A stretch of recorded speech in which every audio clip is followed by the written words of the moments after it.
উত্তর দিনাজপুর জেলা বিশ্ব হিন্দু পরিষদের উদ্যোগে উকিলপাড়া জেলা কার্যালয়ে আজ অনুষ্ঠিত হলো শ্রী শ্রী কৃষ্ণ জন্মাষ্টমী মহোৎসব ও বিশ্ব হিন্দু পরিষদের স্থাপনা দিবস। শ্রীকৃষ্ণ বাসুদেবের পূজা ও আরতির মধ্য দিয়ে ধর্মীয় অনুষ্ঠানের সূচনা হয়। বিশ্ব শান্তি ও ভ্রাতৃত্বের বার্তা নিয়ে জন্মাষ্টমী পালনকে ঘিরে দিনভর উৎসবমুখর পরিবেশে মেতে ওঠেন উপস্থিত ভক্তরা। অনুষ্ঠানের সূচিতে ছিল সাংস্কৃতিক পর্ব, অঙ্কন প্রতিযোগিতা, শ্রীকৃষ্ণ সাজো প্রতিযোগিতা, মহিলাদের জন্য বিশেষ উলুধ্বনি প্রতিযোগিতা, শঙ্খধ্বনি প্রতিযোগিতা, সারাদিনব্যাপী ভজন কীর্তন ও শ্রীকৃষ্ণকে কেন্দ্র করে প্রবচন। শিশু থেকে প্রবীণ সবার অংশগ্রহণে অনুষ্ঠানটি প্রাণবন্ত হয়ে ওঠে। বিকেলে অনুষ্ঠান হয় পুরস্কার বিতরণী পর্ব, আর সন্ধ্যায় রাধাকৃষ্ণ পূজা, ভক্তিগীত ও প্রসাদ বিতরণের মধ্য দিয়ে সমাপ্তি ঘটে অনুষ্ঠানের। এদিন জেলা বিশ্ব হিন্দু পরিষদের সভাপতি বিজয় কৃষ্ণ তালুকদার জানান, জন্মাষ্টমীর মূল আদর্শ হল ধর্মের জয় এবং অধর্মের বিনাশ। এই আদর্শ সমগ্র ভারতবর্ষ তথা পশ্চিমবঙ্গে প্রতিষ্ঠিত হোক, এ কামনায় বিশ্ব হিন্দু পরিষদের। দিনভর এই অনুষ্ঠানকে ঘিরে মানুষের মধ্যে উচ্ছ্বাস ও ভক্তির আবহ ছিল চোখে পড়ার মতো।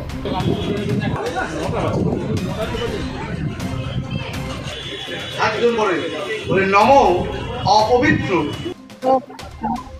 দিতে হবে কালকে বলবে ওনাকে বলবে কালকে কালকে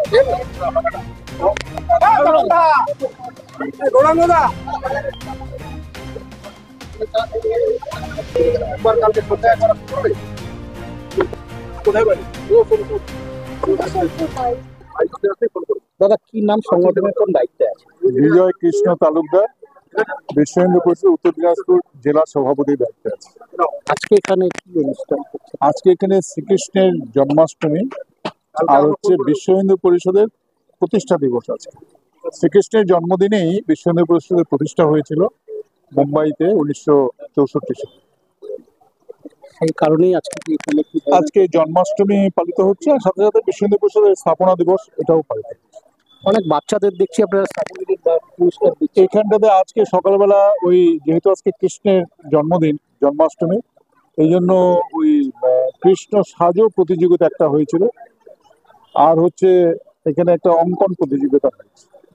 এই অঙ্কনের কিছু কিছু ছবি ওখানে আছে, রাখা আছে, আর কৃষ্ণ সাজো একটা প্রতিযোগিতা হয়েছে। বাচ্চারা কৃষ্ণ সেজে এখানে এসছে, তাদের মধ্যে কিছু পুরস্কার দেওয়া। এটা কি এই রায়গঞ্জ বিশ্ব হিন্দু পরিষদে হচ্ছে আজকে? না, এটা সারা ভারতবর্ষ জুড়ে হচ্ছে। সারা ভারতবর্ষে এবং ভারতবর্ষের বাইরেও যেখানে বিশ্ব হিন্দু পরিষদ আছে সেখানে পারে। জন্মাষ্টমী কি বলবেন? জন্মাষ্টমী হচ্ছে ধর্মের শাসন হবে, অধর্মের বিনাশ হবে। ধর্মের জয়, অধর্মের বিনাশ, এই হচ্ছে শ্রীকৃষ্ণের বাণী ছিল। সেটাই যেন আমাদের ভারতবর্ষে প্রতিষ্ঠা পায়, বিশেষ করে আমাদের পশ্চিমবঙ্গে এটা প্রতিষ্ঠা পায়, সেটা হচ্ছে আজকের দিনে আমাদের প্রত্যয়। আমাদের দিনে এটাই আশা সমাজের কাছে।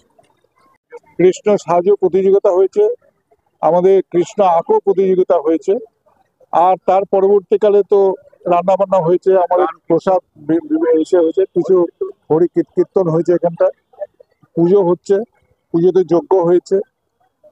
আর এই তো আজকে একদিনের একদিন।